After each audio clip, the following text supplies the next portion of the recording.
예, 질의하도록 하겠습니다.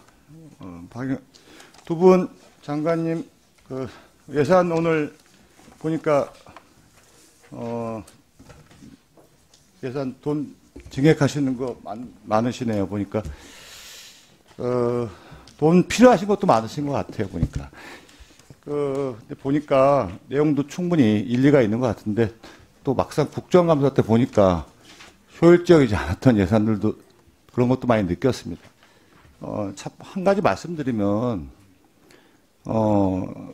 공무원들께서 사실은 소신을 갖고 일하시는 건 맞는데 지난번 국정감사 때 보니 관련돼서 효율적이지 않고 어떻게 보면 낭비되는 예산도 있었거든요. 그럼 사실은 이런 예산을 또 올리실 때 정말 효율적으로 꼭 필요했던 예산 그런 성공 사례도 좀 올려주시고 그렇지 않으면은 정말 이거는 보시기에 좀 실패 사례 뭐 이런 부분들도 좀 같이 좀 올려주신다면은 사실은 그런 부분이 필요하다고 저는 봅니다. 사실은 그거를 꼭 문책하자는 것이 아니라 이제 그런 게 예시가 된다면은 그러면 예산에 관련된 사항에 대해서 저희가 좀 효율적으로 좀 할 수 있는 부분이 있다고 생각이 합니다. 뭐 달리 뭐 일하다 보면은 또 여러 가지 또 시행착오가 있을 수도 있거든요. 근데 이제 다 좋다 예산 올릴 때다 좋다 그랬는데 그 다음 지나고 나면은 흐지부지 되고 버리는 거 있고 책임지지 않는 부분 책임이라는 게 뭐 다른 책임이 아니라 이런 부분들도 좀 기강 조절하는 것도 좀 필요하다고 생각합니다. 국민의 세금이니까. 윤기부 장관님 질의하도록 하겠습니다. 잘 아시겠지만 소상공인들이 1년에 많이 폐업을 합니다. 상당히 많은 부분들이 폐업합니다. 지금 코로나 때문에 더 많은 폐업을 할 것 같은데 사실 폐업하고 나면은 무엇을 하는지 사실 사실은 하시지는 않을 거라고 생각하는데 정말 극빈제로 전락하는 경우가 상당히 많죠. 재기하는 경우가 어려운 경우가 상당히 많습니다. 마땅한 요새 일자리도 없고 특히 요새 뭐 비대면, 4차 산업혁명, 뭐 플랫폼 이러다 보는데 그러다 보니까 사실은 그런 시대가 거꾸로 대자본의 시대일 수도 있습니다. 자본이 더 많이 필요한 시대고 예를 들자면 그 배달의 민족이라는 게 상당히 아이디어로 진출했지만 지금까지도 적자가 안 났고요.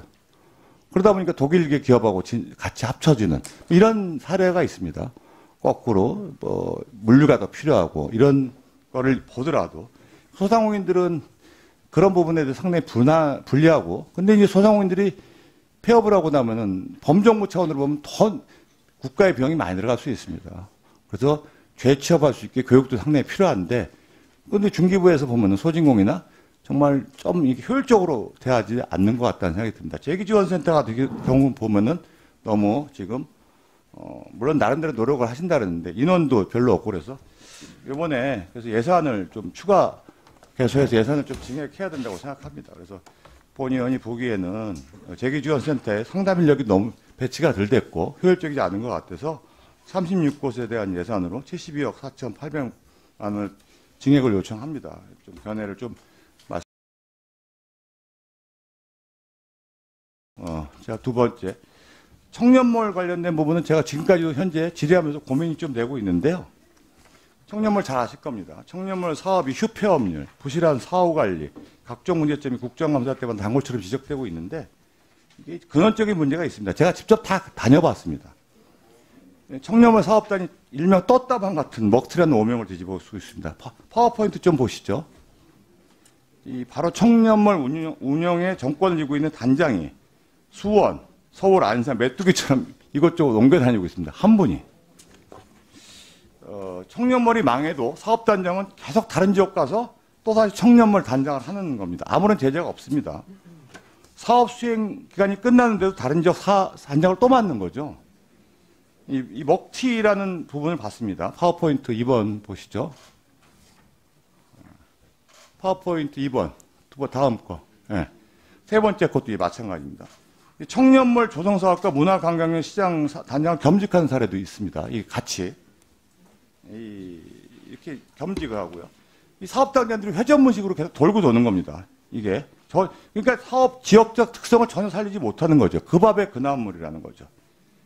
인건비 지급에서부터 인테리어 시공업자 선정, 청년몰 입점업자 선발 등 각종 이권과에 대해서 막강한 권한을 가지고 있는 거예요, 이 사람이. 그러니까 사실은 이런 리베이트 관련된 의혹이 계속 제기되고 있어요. 그 지역의 상인회장이나 그 지역의 상인들하고는 전혀 관계없이. 그리고 과대 비용을 청구하는 문제점이 국민청원 게시판에 계속 올라오고 있습니다. 근데 이거에 대해서 방치되고 있는 겁니다. 허술한 운영 관리에 대해서. 사업 단위 신청 요건이 해당 분야 경력에서 8년에서 3년으로 줄었습니다. 이게 소진공에서 운영하는 양성과정을 수료하도록 되어 있는데 양성과정이 70시간짜리 교육 프로그램 다 한 번만 이수하면 됩니다.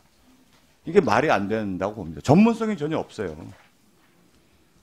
게다가 또 청년몰 사업하는 걸 실패하더라도 어떠한 페널티 없이 어떠한 사업에 참여할 수 있습니다.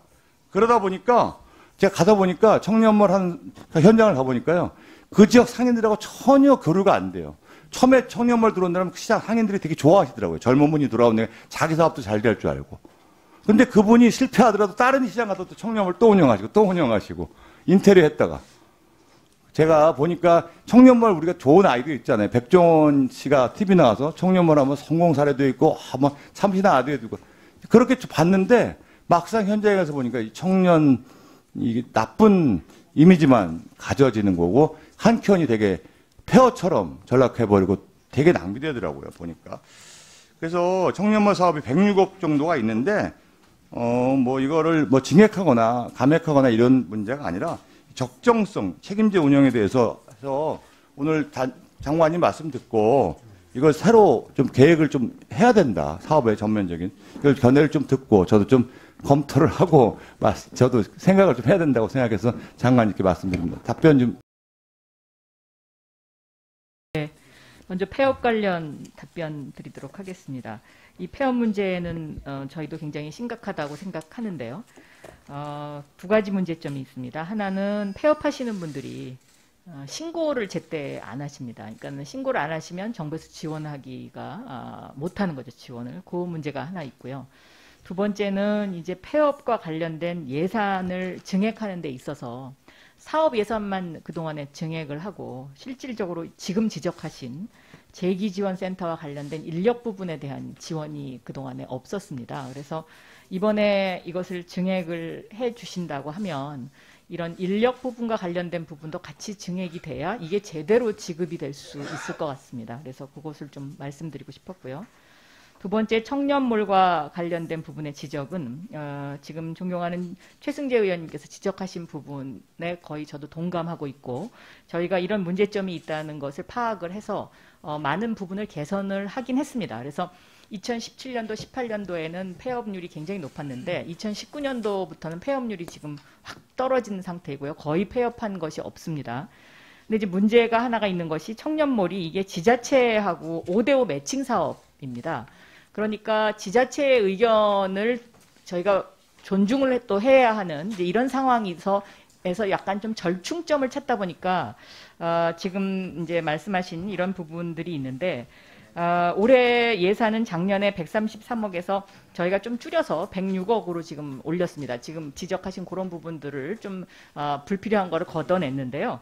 의원님께서 지적하신 대로 좀 더 이것을 조금 줄일 필요가 있는지 그것은 의원님하고 좀 상의를 해서 예산할 때 좀 네. 청년들을 육성해야 되고 네. 청년들에 대해서 창조적으로 전통시장에다 활기를 불어넣는 것을 전적으로 동의합니다. 그렇습니다. 예. 운영에 관련된 부분은 네. 조금 더 세련되게 가야 되는 부분에 대해서 그러니까 그렇습니다. 이것 예, 여기도 이제 사실상 전문가가 좀 부족한 그런 것입니다. 그러니까 이 지금까지 청년몰을 운영했던 이 부분 자체가 거버넌스 자체가 그래서 지금 그 부분을 좀 개선할 필요가 있다. 저도 그렇게 생각합니다. 예. 네, 수고하셨습니다. 다음은 김성환 의원님.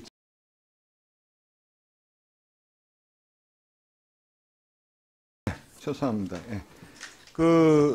동방성장위원회가 그동안 대중소득 동방성장 문화확산 관련돼서 혁신성장 관련해서 여러 가지 역할을 해왔다고 생각을 합니다.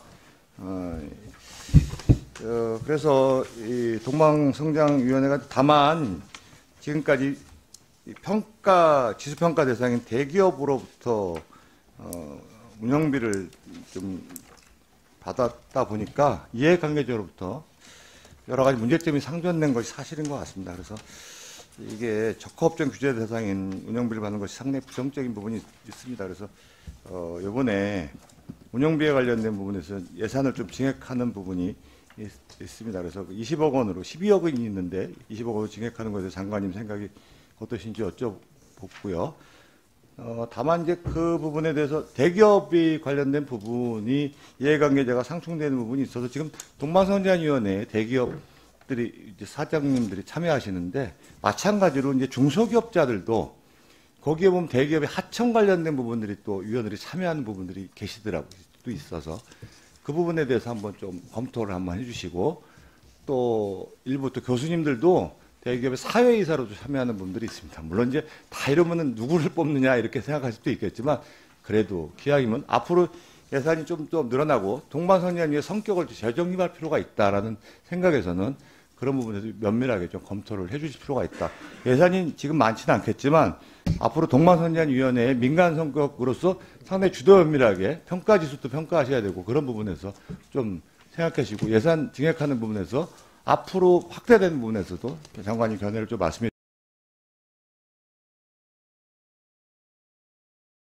하나 더 말씀드리면 산업부 장관님, 그 한국 산당공 관련돼서 제가 예산 증액 관련돼서 좀 제가 늘라 그랬는데요.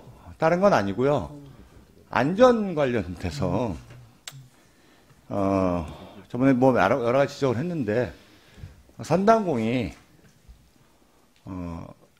들어가게 되면은 사업도 좀 잘 되고 안전하다는 인식도 좀 들었으면 좋겠습니다.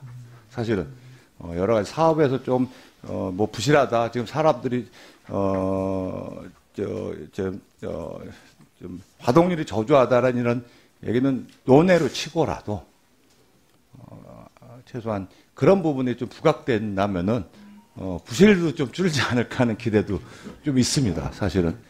그래서 장관님께서 뭐 얼마 되지는 않겠지만 그래도 최소한 산업단지마다 그런 인식을 좀 바꿀 수 있는 장관님의 관심과 적극적인 그런 부분이 좀 필요하다고 생각하는데 장관님 견해도 좀 말씀해 주시면 합니다. 예. 중기부 장관님도 또 말씀.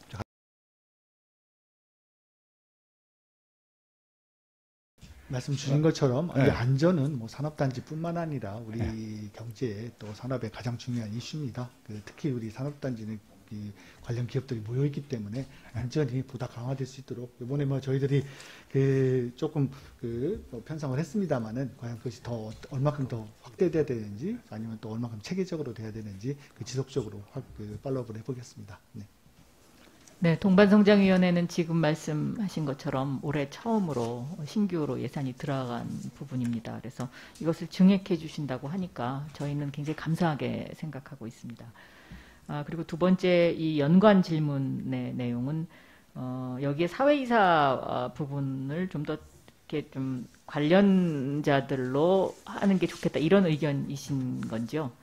그러니까 네. 좀 대기업들하고 관련 없는 좀 객관적인 분들로 좀 채워달라는 거죠. 객관적인 분들로 사회이사를 예, 알겠습니다. 예, 그래서 그런 부분을 갖고 동방선제위원회가 조금 여러 가지 역할을 할 때 좀 객관적인 부분을 역할을 하고 앞으로 그런 부분의 지수평가에 대해서 조금 평가할 때 논란의 소지가 없다면은 아마 민간기구로서도 역할이 좀 중립적으로 무게감이 있지 않을까 이런 생각이 좀 듭니다. 알겠습니다. 예. 예.